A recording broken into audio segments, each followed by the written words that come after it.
반갑습니다. 이슈 한마당입니다. 오늘 사건의 범인 다니엘 라플란테는 인베스터게이션 디스커버리의 최악의 악몽 시리즈 범프 인 더 나잇의 시즌2 에피소드 1에 소개를 했습니다. 또한 라플란테의 범죄를 기록한 라이프타임 채널의 하이더 인 마이 하우스 시리즈 푸스텝스 인 디 애틱의 시즌 1 에피소드 2에도 소개를 했습니다. 그리고 2023년 8월 5일 러플란티의 범죄를 바탕으로 보이 인 더 월즈라는 영화를 개봉했습니다. 라플란테는 10대 소녀 가족 집이벽에서 비밀리에 살았으며 살인을 저지르기 전에 다양한 방법으로 가족을 공포에 떨게 했습니다. 오늘 사건은 영화의 모티브가 된 다니엘 라플란테의 사건과 최근 소식까지 알려드리겠습니다.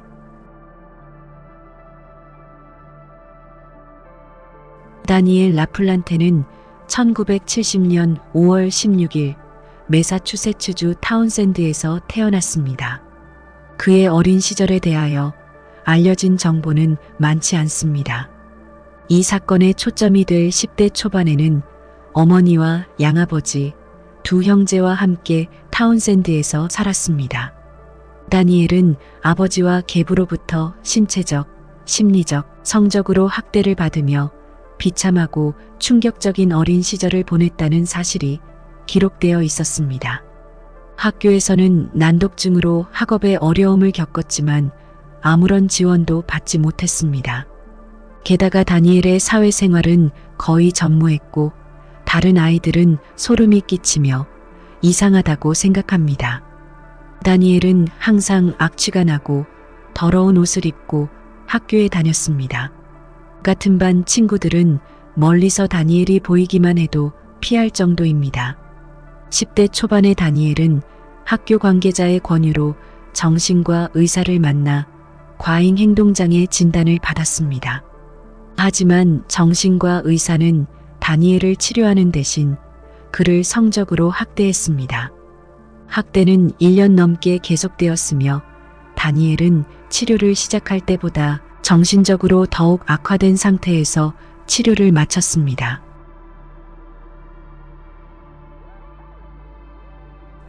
다니엘은 따돌림, 성적 학대, 정서적 불안으로 무관심 속에 혼자 있는 시간이 많아지면서 범죄의 시작이라고 생각합니다. 친구들과 어울리며 스포츠를 하고 숙제를 하는 대부분의 10대들처럼 시간을 보내지 못하고 다른 사람의 집에 몰래 침입을 합니다. 다니엘의 무단 침입 동기는 단순히 귀중품을 훔치기 위한 것만이 아닙니다.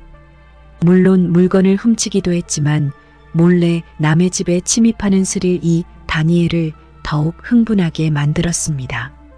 그는 사람들의 소지품을 뒤지고 물건과 가구를 옮겼습니다. 또한 흔적을 남기는 것을 즐기며 마시던 음료수를 그대로 두기도 합니다. 사람들을 겁주고 심지어 사람들이 정신을 잃었다고 생각하게 만든다는 사실에서 즐거움을 얻었습니다. 브라이언 앤드류스는 매사추세츠주 페퍼렐 인근 마을에서 15세 애니와 8세 제시카라는 두 딸과 함께 살고 있습니다. 이 가족은 브라이언의 아내이자 딸들이 사랑하는 어머니를 암으로 보내고 힘든 시기를 보내고 있었습니다. 한부모 가정이 된 브라이언은 가족을 부양하기 위해 더 많은 일을 해야 했으며 딸들과 함께 집에 있는 시간이 많지 않았습니다. 나이 차이에도 불구하고 애니와 제시카는 사이가 좋았습니다. 엄마를 잃은 두 자매는 더욱 가까워졌습니다. 15살이 된 애니는 남학생에 대하여 관심을 갖기 시작합니다. 애니와 친구들은 10대 소녀들의 전형적인 데이트에 관심이 생기며 누구에게 호감이 있는지 말하곤 했습니다. 그러던 어느 날 애니는 한 남학생으로부터 전화를 받고 호기심이 생깁니다.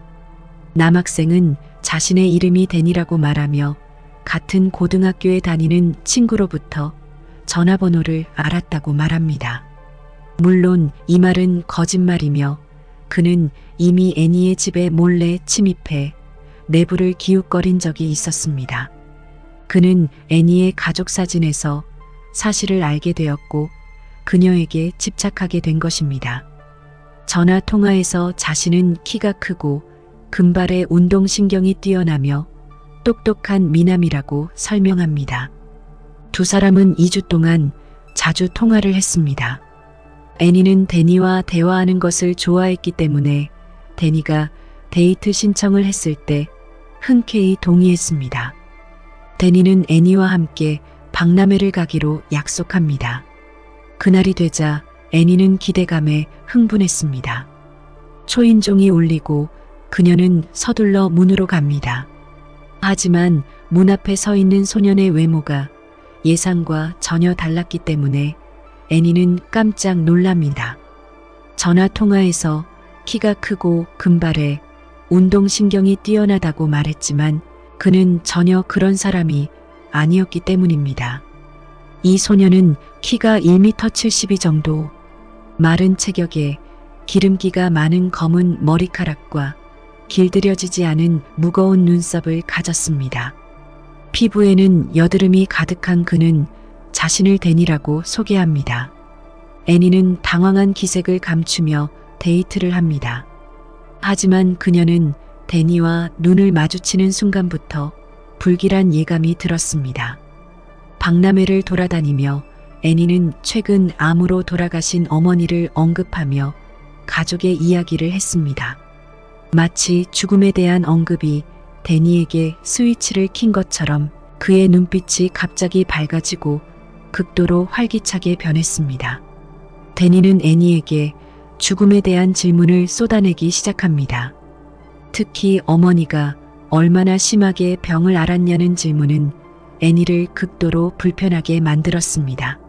1시간 동안 데니와 함께 지낸 애니는 이상하고 병적인 캐릭터와 충분히 오랜 시간을 보냈다고 판단합니다. 데니에게 집에 가야 한다고 말하고는 돌아서서 자리를 떠났습니다. 그리고 다시는 만나거나 연락하고 싶지 않다는 의사를 분명히 했습니다. 며칠이 지난 뒤 애니와 동생이 집에서 놀다가 엄마에 대한 이야기를 나누게 되었습니다. 두 자매는 가족의 행복했던 시절을 회상합니다. 그때 자매는 영매술을 해보자는 아이디어를 떠올렸습니다. 실제로 무슨 일이 일어날 거라고 기대하지는 않았지만 달리 할 수 있는 일이 거의 없었기 때문에 한번 해보자고 말합니다. 그들은 지하실로 내려가서 촛불을 켜고 손을 잡고 노래를 부르며 생각한 대로 행동합니다. 그들은 그다지 진지하게 받아들이지는 않았지만 아빠가 퇴근하고 집에 돌아와 자매에게 미쳤다고 생각할까봐 무슨 일을 하고 있었는지 알려주고 싶지 않았기 때문에 집회를 끝냈습니다. 그날 밤 늦게 침대에 누워있던 애니와 제시카는 벽에서 두드리는 소리가 들리기 시작했습니다. 아마도 영매술이 어머니의 영혼을 불러낸 것 같다고 두 자매는 생각합니다. 두 소녀는 애니의 방에 함께 앉아 두드리는 소리를 들었습니다. 자신들의 실험이 실제로 효과가 있었다는 사실에 아찔했습니다. 하지만 흥분은 잠시뿐이었습니다. 두드리는 소리가 거의 일정하게 들리기 시작했고 집에 혼자 있을 때나 아버지가 잠든 한밤중에만 발생합니다. 딸들이 잠을 잘 수 없을 정도로 방해가 되기 시작합니다. 얼마 지나지 않아 집안 곳곳에서 물건과 가구가 움직이고 사라지기 시작합니다. 예를 들어 부엌 카운터에 음식을 놓고 5분 정도 나갔다가 돌아오면 음식이 사라져버립니다. 또 TV가 분명히 꺼져 있었는데요. TV가 켜져 있고 볼륨이 크게 올려져 있던 일도 있었습니다. 그들은 아빠에게 그동안 무슨 일이 일어나고 있었는지 집에 유령이 있다고 말했지만 아빠 브라이언은 말도 안 되는 소리라고 믿지 않았습니다. 자매에게 어머니를 잃은 슬픔에 잠겨 있어 그럴 수 있다고 브라이언은 안심시킵니다. 어느 날 저녁 두드리는 소리가 다시 시작되었습니다. 하지만 이번에는 마치 아래에서 소리가 나는 것 같았습니다. 애니는 부엌칼을 들고 자매는 지하실로 내려갔습니다. 놀랍게도 지하실 벽에 피처럼 보이는 메시지가 적혀 있었습니다. 나는 당신 방에 있어요. 와서 나를 찾아보세요. 깜짝 놀란 애니와 제시카는 지하실 계단을 올라가 집 밖으로 도망쳤습니다. 그들은 이웃집으로 달려갔고 이웃집은 아버지가 일터에서 돌아올 때까지 머물게 해줍니다. 브라이언은 딸들이 무엇을 하고 놀았는지 모릅니다. 그는 벽에 쓴 글을 포함한 모든 이상한 일들이 애니와 제시카의 짓이라고 여전히 확신합니다. 아빠가 자주 자리를 비우니까 관심을 달라는 외침일지도 모른다고 브라이언은 혼자 웃어버리고 맙니다. 딸들의 행동이 슬픔의 결과라고 확신한 브라이언은 딸들이 치료를 받아야 한다고 생각합니다. 그러나 가족을 위협하는 이상한 현상은 끝나지 않았습니다. 지하실에서 사건이 발생한 지 약 2주가 지나자 벽을 두드리는 소리는 실제로 멈췄습니다. 하지만 안도감은 오래가지 못했습니다. 노크가 다시 시작되었을 때 이번에는 애니의 침실에서 소리가 났습니다. 애니는 다시 한번 부엌칼을 들고 애니의 침실 문 앞에 도착했을 때 벽에 또 다른 메시지가 적혀 있는 것을 보았습니다. 나는 돌아왔다. 가능하다면 나를 찾아보세요. 비명을 지르며 소녀들은 최대한 빨리 계단을 내려갑니다. 그들은 현관문을 박차고 이웃집으로 달려갔습니다. 겁에 질린 소녀들은 벽에 다시 한번 글을 발견했다고 말합니다. 얼마 전 엄마를 잃고 아빠 없이 집에서 오랜 시간을 보낸 소녀들을 안타깝게 여긴 이웃 주민이 아빠를 불러도 된다고 말해줍니다. 전화로 애니와 제시카는 벽에 더 많은 글씨가 나타난 것을 아빠에게 말합니다. 짜증이 난 브라이언은 딸들에게 집에 오겠다고 했습니다. 그는 여전히 아이들이 모든 것을 지어내고 있다고 믿었습니다. 브라이언은 도착하자마자 곧장 집 안으로 들어가 계단을 올라갔습니다. 당연히 벽에 글씨가 적혀 있었습니다. 브라이언은 벽에 적힌 또 다른 메시지가 있는지 고개를 돌렸는데요. 소녀들이 전화로 말하지 않았던 메시지였습니다. 그것은 아이들이 집을 떠나고 이웃집에 간 뒤에 나타난 것이었습니다. 나와 결혼해 주세요. 그때 아빠 브라이언은 충격을 받고 깨달았습니다. 벽에 적힌 글, 두드리는 소리, 신비하게 움직이는 물체는 딸들의 상상력의 산물이 아니라고 생각합니다. 그러나 훨씬 더 불길한 일이 벌어지고 있었습니다. 그때 그의 눈동자에서 무언가가 움직였습니다. 그는 복도에 서 있는 키가 작고 왜소한 소년을 보았습니다. 소년의 얼굴은 화장이 진하며 금발 가발을 쓰고 브라이언의 죽은 아내가 입었던 드레스를 입고 있었습니다. 그리고 손도끼를 어두운 구석에서 들고 있었습니다. 아빠가 잡으려고 하였지만 재빠르게 소년은 사라졌습니다. 경찰이 도착하자 집을 철저히 수색합니다. 경찰은 애니의 침실에 있는 옷장 뒤에서 작은 문을 발견합니다.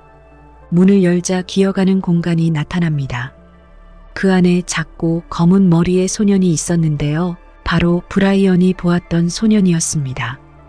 그 소년은 다름 아닌 애니가 약 2달 전에 끔찍한 데이트를 했던 다니엘 라플란테였습니다. 경찰은 지하실에서 침낭, 맥주캔, 음식 포장지 등 쓰레기와 사라진 앤드류스 가족의 옷가지를 발견했습니다. 크롤링 스페이스는 통로와 연결되어 있었기 때문에 다니엘은 집의 벽을 두드리며 기어다닐 수 있었을 것입니다. 벽에 크롤링 스페이스와 통로가 있는 집에 살면서 그 존재를 몰랐다는 것이 다소 놀랍습니다. 그리고 통로 벽에 가족을 감시하는 구멍이 있었습니다. 다니엘 라플란테는 앤드루스 가족의 집에서 체포됩니다. 당시 16세였던 그는 청소년 구금 시설에 수감되어 1987년 1월부터 10월까지 10개월을 보냈습니다. 그는 1987년 5월 16일에 17세가 되었습니다. 1987년 10월 다니엘의 사건은 소년 법원에서 성인 법원으로 이송됩니다. 성인으로 기소되었다는 사실은 그가 보석금을 낼 수 있다는 것을 의미하며 그의 어머니가 보석금을 내도록 도와주었습니다. 다니엘은 소년 구금 시설에서 석방이 됩니다. 다니엘은 4건의 주거지 무장 폭행, 주거 침입, $100 이상의 절도, 악의적 기물 파손 등의 혐의로 기소되었습니다. 1987년 12월 11일 미들섹스 고등법원에 출두할 예정이었지만 그는 출두를 못하게 됩니다. 소년 구금 시설에서 사악한 행동을 반성하거나 억제하는 것에 아무런 도움이 되지 않았습니다. 오히려 개인적인 문제로 인해 그는 행동에 나섰고 그의 행동은 조금씩 무자비해졌습니다. 출소 후 약 한 달이 지난 11월의 어느 날 그는 이웃집에 침입을 합니다. 그러나 가구를 재배치하거나 심리전을 펼치는 장난을 이번에는 하지 않고 권총 2자루를 훔쳤습니다. 1987년 12월 1일 오후 다니엘 라플란테는 훔친 권총을 무장하고 자신의 집에서 약 800m 떨어진 구스타프슨 가족의 집까지 걸어갑니다. 구스타프슨 가족은 33세의 프리실라와 34세의 남편 앤드류, 5살의 아들과 7살의 딸이 살고 있었습니다. 프리실라는 셋째 아이를 임신 중이었습니다. 교회 유아원 교사였던 프리실라는 매우 다정하고 배려심이 깊습니다. 그녀는 교회 성가대에서 노래를 불렀고 기독교 신앙에 헌신적입니다. 다니엘은 구스타프슨의 집에 몰래 침입합니다. 남편 앤드류는 변호사이며 사무실에서 근무하고 있었습니다. 다니엘은 임신 중인 프리실라를 침실로 데려가 구타하고 강간했습니다. 그는 프리실라의 머리에 베개를 씌우고 총을 2번 쏴서 죽였습니다. 그리고 아들 윌리엄을 위층 욕조에 익사시키고 딸 아비게일이 학교에서 집으로 돌아오자 아래층 욕조에 익사시켰습니다. 그날 오후 5시경 앤드류가 집에 도착했을 때 집안은 섬뜩할 정도로 조용했습니다. 그는 이상한 느낌을 받으며 계단을 올라갑니다. 침실에 들어서자 끔찍한 광경이 그를 맞이했습니다. 사방이 피투성이었습니다. 아내 프리실라는 머리가 베개에 덮인 채 침대에 엎드려 있었습니다. 그녀는 분명히 죽은 것 같았습니다. 계속 들여다보면 무엇을 발견할지 두려웠던 앤드류는 집을 뛰쳐나와 경찰에 신고합니다. 그는 두려움이 앞서 혼자서 아이들을 찾아야 한다는 것을 직면할 수 없었습니다. 경찰이 도착했을 때 욕실에서 윌리엄과 아비게일의 시신을 발견합니다. 안방에서는 22구경 탄피 2개와 마시지 않은 맥주캔, 침대에서는 정액 얼룩이 발견되었습니다. 또한 화단에서 신발 자국도 발견합니다. 경찰은 평화롭던 마을에 구스타프슨 가족의 살인 사건으로 정신이 혼미해졌습니다. 누가 그런 끔찍한 일을 저질렀는지 아무도 짐작할 수 없었습니다. 형사들은 가능한 용의자 목록을 작성합니다. 가족을 상대한 범죄 전가자와 소년원에서 막 출소한 사실을 고려할 때 다니엘 라플란테가 용의자 명단에 올랐습니다. 살인 사건이 있기 전에 구스타프슨의 집에서 케이블 텔레비전과 무선 전화기를 다니엘이 훔친 적이 있었습니다. 그리고 다니엘은 구스타프슨 부부와 가까운 곳에 살고 있습니다. 사건 발생 다음 날 12월 2일 경찰은 다니엘을 조사하기 위해 타운젠드 공립도서관에서 그를 찾았습니다. 그는 하루 종일 집에서 TV를 보고 있다가 6살 조카의 생일 파티에 참석했다고 말하며 살인 사건에 연루된 사실을 부인합니다. 경찰은 의심 외에 아직 다니엘을 살인 사건과 연관 짓는 확실한 증거를 찾지 못했습니다. 같은 날 오후 경찰은 라플란테의 집으로 가서 그를 더 조사를 하려고 합니다. 경찰이 집에 다가갔을 때 현관에 서 있던 다니엘은 몸을 돌려 숲속으로 달려갔습니다. 뭔가 숨기고 있는 것이 분명합니다. 경찰이 집을 수색한 결과 여러 가지 증거를 발견했는데요. 숲을 수색한 결과 다니엘의 셔츠와 젖은 장갑을 발견합니다. 형사들은 그가 두 남매를 익사시킬 때 착용한 것으로 추정합니다. 경찰은 지역 주민에게 긴급 공지를 발표하고 헬기와 경찰견 그리고 50여 명의 경찰관이 동원되어 다니엘을 체포하기 위해 수색을 합니다. 다니엘은 도주 중에도 눈에 띄지 않기 위해 특별히 주의를 기울이지 않았습니다. 그는 총구를 겨누고 여성을 납치하여 폭스바겐을 타고 시내를 돌아다닙니다. 여성은 다행히 기회를 엿보다가 차를 버리고 무사히 탈출할 수 있었습니다. 그녀는 경찰에 전화를 걸어 자신에게 무슨 일이 일어났는지 다니엘 라플란테가 벤을 타고 돌아다니고 있다고 신고합니다. 또한 여러 사람들이 다니엘을 목격했다고 경찰에 신고합니다. 주민의 도움으로 12월 3일 오후 6시 30분경 타운샌드에서 남동쪽으로 약 17km 떨어진 매사추세츠주 목재 야적장에 숨어있던 다니엘을 발견합니다. 그는 쓰레기통에 숨어 있었습니다. 다니엘은 별다른 반항 없이 체포되었지만 히스테리컬하게 웃고 있어 경찰관들이 당황했다고 합니다.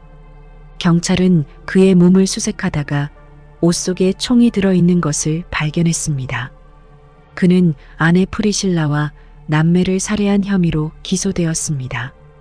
경찰로부터 도주하는 동안 저지른 범죄와 벽 속에 숨어 있었던 앤드류스 가족의 범죄까지 혐의를 받게 됩니다. 구스타프슨의 가족살인 사건의 증거는 압도적이었습니다.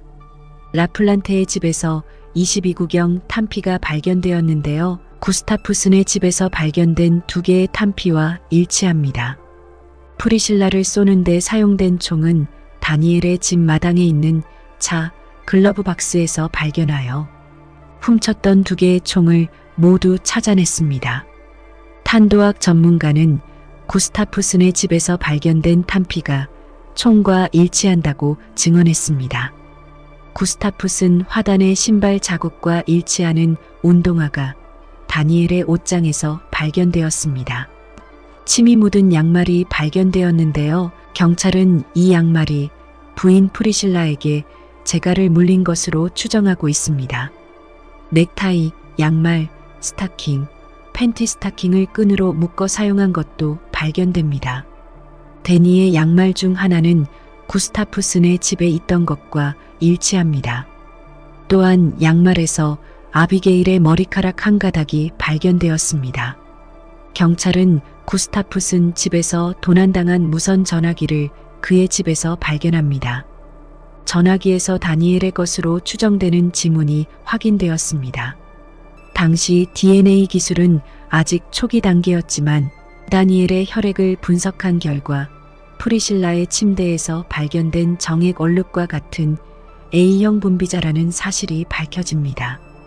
재판에서 경찰 탐지견은 구스타프슨의 집에 있는 베개에서 냄새를 맡고 냄새를 따라 숲을 지나 다니엘의 집까지 곧장 탐지견이 찾아갔다고 증언합니다.